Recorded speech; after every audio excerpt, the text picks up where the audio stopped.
Start. There are, alas, too many persons who make it their vocation or avocation in life to dupe others less able than themselves. Stop. They have no feelings of honor or else would not prey on the feelings of those around. Stop.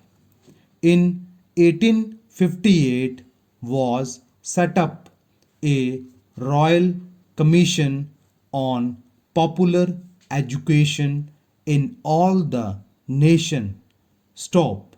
The commissioners at their discretion were to arrange examinations to obtain information from every direction to the exclusion of none, to call upon physicians, magicians, and educationalists of every class to take depositions when necessary, and briefly to review the general situation so as to secure satisfaction beyond all mere generalization, and show if there had been progression or retrogression. Stop.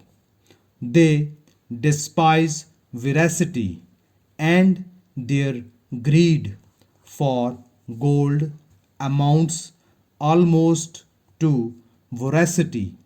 Stop. In order to obtain wealth, they make light of every obstacle and are slow to admit themselves beaten. Stop.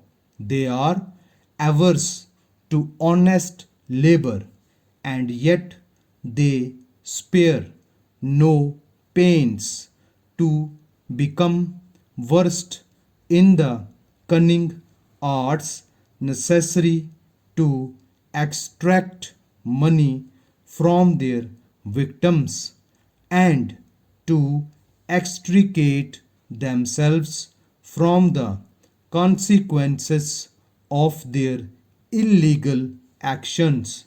Stop. They devise a plot, and under the semblance of advice they operate on the greed and credulity of ignorant persons, and having thrown them off their guard, lead them into foolish adventures. Stop. Truly, a fool and his money are easily parted. Stop. We should not attach too much importance to a scheme because it is introduced with a flourish of fair words, nor should we touch any speculative affair without first subjecting it to an accurate examination. Stop. The commissioner's work was sensational in the facts brought out. Stop. There was ample justification for the commission, and the adoption of the commissioner's advice was followed by an alteration in the general scheme of national education. Stop.